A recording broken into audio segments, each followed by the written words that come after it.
Welcome back everyone. Welcome to civil service study practice set number 662 है UP PCS के लिए। और practice करेंगे इसमें हम इंडियन पॉलिटी के प्रश्नों पर। ठीक है, भारतीय राज्य व्यवस्था। तो चलिए स्टार्ट करते हैं। प्लेलिस्ट बना रखी है इस टेस्ट सीरीज़ की, वहाँ पर आप टेस्ट नंबर 1 से लेकर 662 तक पहुँच सकते हो। डिस्क्रिप्शन बॉक्स में उसका लिंक दे रखा है।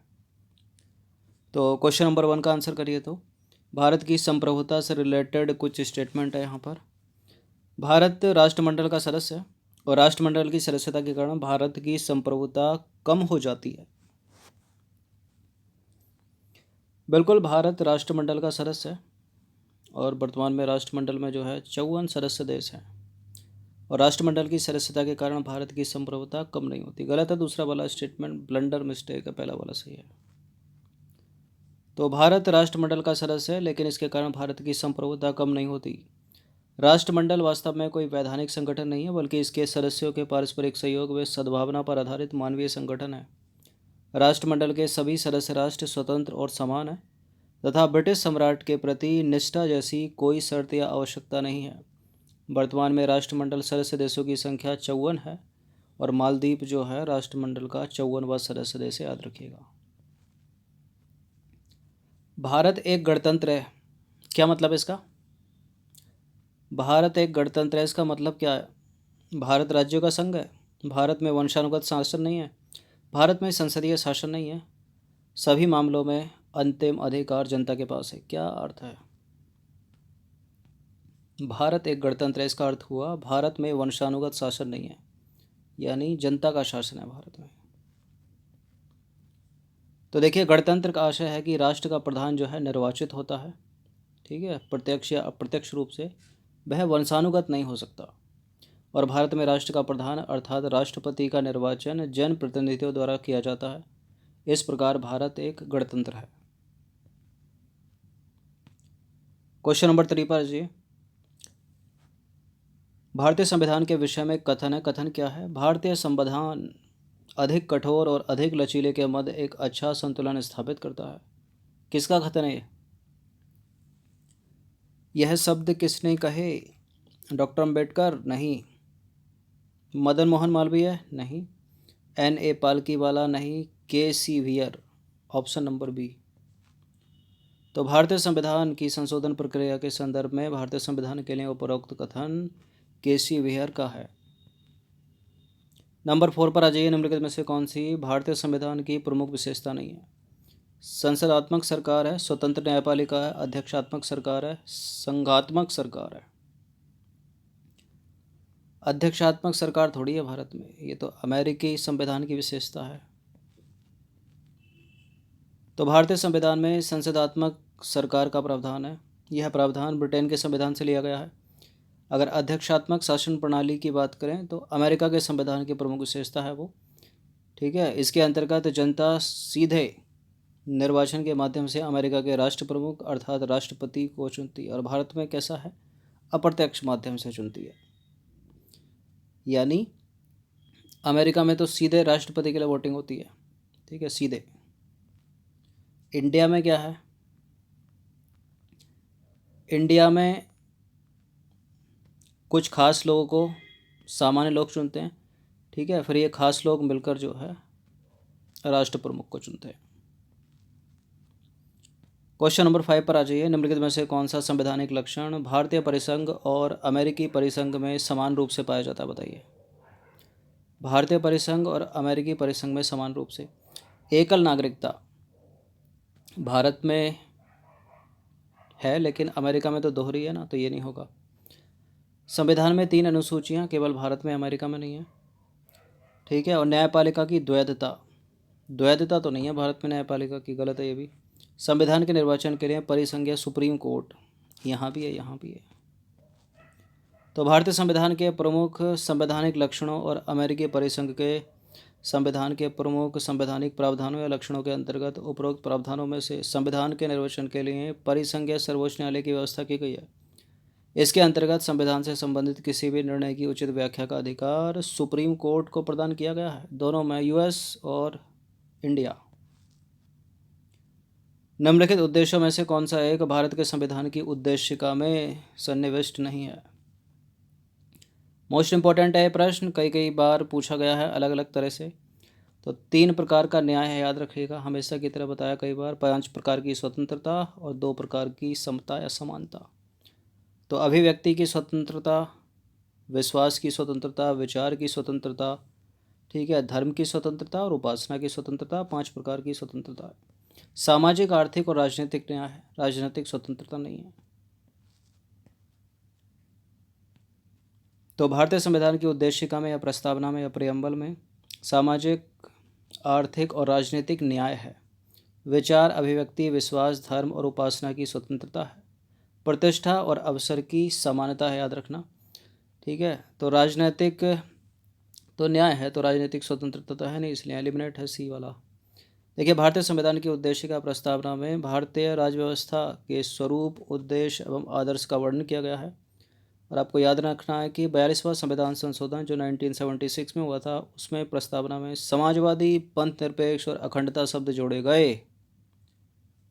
पंथ निरपेक्ष को धर्मनिरपेक्ष लिखता है, एक ही बात है, कहीं कहीं लिखाता है।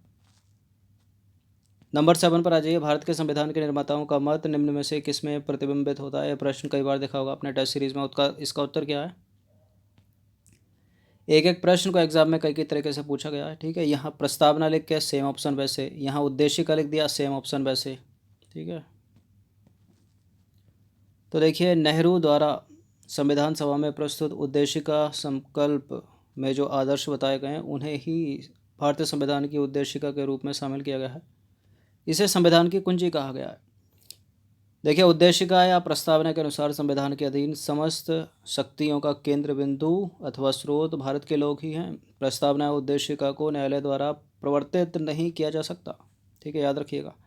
और ना ही मूल कर्तव्यों को, ना ही राज्य के नीति निषेध तत्वों को, लेकिन मूल अधिकारों को किया जा सकता है। क्वेश्चन नंबर 8 पर आ जाइए। रेडक्लिफ समिति किस लिए नियुक्त की गई थी? भारत और पाकिस्तान के बीच सीमाओं को निर्धारित करने के लिए। तो भारतीय स्वतंत्रता अधिनियम 1947 में यह घोषणा की गई थी कि भारत को 15 अगस्त 1947 को स्वतंत्र कर दिया जाएगा। और इसमें भारत का 2 प्रभुता संपन्न स्वतंत्र उपनिवेशों के रूप में विभाजन भी तय किया गया। ब्रिटिश सरकार द्वारा जून 1947 में 2 सीमा आयोग, ठीक है, बंगाल सीमा आयोग और पंजाब सीमा आयोग की अध्यक्षता के लिए सर रेडक्लिफ को नियुक्त किया गया। इस आयोग में कांग्रेस के 4 और मुस्लिम लीग के 4 सदस्य थे, ठीक है। क्वेश्चन नंबर 9 पर आ जाइए। भारत के लिए संविधान की रचना हेतु संविधान सभा का विचार निम्नलिखित में से सबसे पहले किसने प्रस्तुत किया था? सबसे पहले संविधान सभा का विचार स्वराज पार्टी ने 1934 में। तो स्वराज पार्टी ने मई 1934 में वर्तमान झारखंड की राजधानी रांची में आत्मनिर्णय के अधिकार की मांग की और एक प्रस्ताव पारित किया, जिसमें कहा गया कि वयस्क मताधिकार के आधार पर निर्वाचित भारतीय प्रतिनिधियों की एक संविधान सभा होगी जो संविधान का निर्माण करेगी। और भारतीयों की ओर से संविधान सभा की मांग करने का यह प्रथम अवसर था। लेकिन बाद में वयस्क मताधिकार के आधार पर निर्वाचन नहीं हुआ था, ठीक है। 10वां प्रश्न है, भारत की संविधान सभा का प्रथम अधिवेशन कब प्रारंभ हुआ? 9 दिसंबर 1946 को। और अस्थायी अध्यक्ष बनाया गया सच्चिदानंद सिन्हा को। ठीक 2 दिन बाद 11 दिसंबर 1946 को स्थायी अध्यक्ष बनाया गया राजेंद्र प्रसाद को, याद रखना।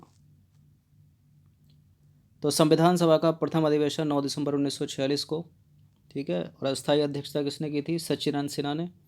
ठीक 2 दिन बाद 11 दिसंबर 1946 को स्थायी अध्यक्ष कौन? डॉक्टर राजेंद्र प्रसाद।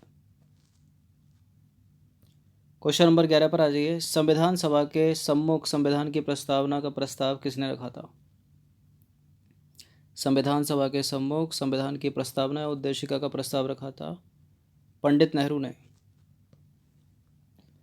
तो देखिए, पंडित जवाहरलाल नेहरू ने प्रस्तावना और उद्देशिका का प्रस्ताव 13 दिसंबर 1946 को संविधान सभा के समक्ष पेश किया। संविधान सभा द्वारा भारत को एक संविधान देने का प्रस्ताव 22 जनवरी 1947 को पारित किया गया। और संविधान की प्रस्तावना को जवाहरलाल नेहरू ने संविधान की आत्मा कहा, याद रखना। क्वेश्चन नंबर 12 पर आ जाइए। एक निर्वाचित संविधान सभा द्वारा भारत के संविधान का निर्माण करने का प्रस्ताव किया गया था। क्रिप्स मिशन द्वारा, साइमन कमीशन द्वारा, ब्रिटिश कैबिनेट डेलीगेशन द्वारा या भारत सरकार अधिनियम 1935 द्वारा।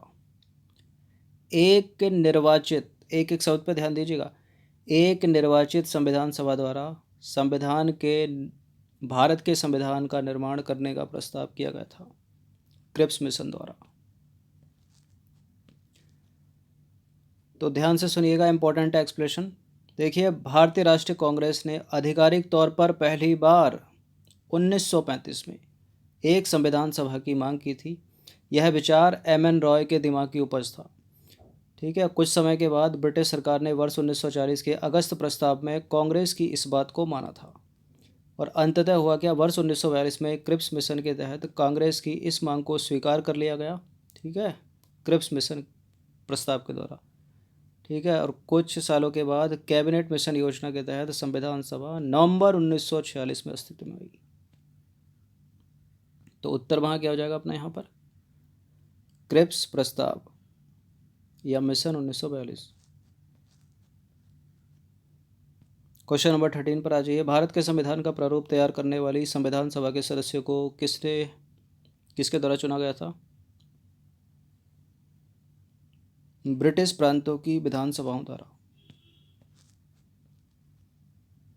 तो देखिए, भारत के संविधान का प्रारूप तैयार करने वाली संविधान सभा के सदस्यों का निर्वाचन प्रांतीय विधानसभा के सदस्यों द्वारा अप्रत्यक्ष निर्वाचन के तहत किया गया था, ना कि सार्वभौमिक वयस्क मताधिकार के आधार पर प्रत्यक्ष निर्वाचन द्वारा। ये प्रत्यक्ष अप्रत्यक्ष से कई बार स्टेटमेंट बहुत कटता है। ठीक है, अप्रत्यक्ष निर्वाचन प्रत्यक्ष निर्वाचन नहीं है, याद रखना। मताधिकार प्रदान करने का आधार कर, संपत्ति और शैक्षणिक योग्यता को रखा गया और सभी को मताधिकार भी प्राप्त नहीं हुआ था। ठीक है, जो शैक्षणिक नहीं है वो नहीं कर सकते मत। नंबर 14 पर आ जाइए। डॉक्टर अंबेडकर का संविधान सभा में निर्वाचन हुआ था कहाँ से? बम्बई प्रेसिडेंसी से। तो डॉक्टर भीमराव अंबेडकर वर्ष 1946 में संपन्न संविधान सभा के प्रारंभिक चुनाव में अविभाजित भारत के बंगाल प्रांत के पूर्व भाग से निर्वाचित हुए थे, परंतु भारत का हो गया विभाजन। फिर क्या हुआ, उसके उपरांत यह क्षेत्र जो है पाकिस्तान, ठीक है, उस समय का पाकिस्तान, अब वो वर्तमान बांग्लादेश है, ठीक है, उसमें चला गया। फिर डॉक्टर अंबेडकर भारतीय गणराज्य बम्बई प्रेसिडेंसी के पूना संसदीय क्षेत्र से उपचुनाव में निर्वाचित होकर भारतीय संविधान सभा में सम्मिलित हुए। उनके लिए पूना संसदीय सीट से कांग्रेस उम्मीदवार M.R. जयकर ने त्यागपत्र देकर रिक्त स्थान किया था।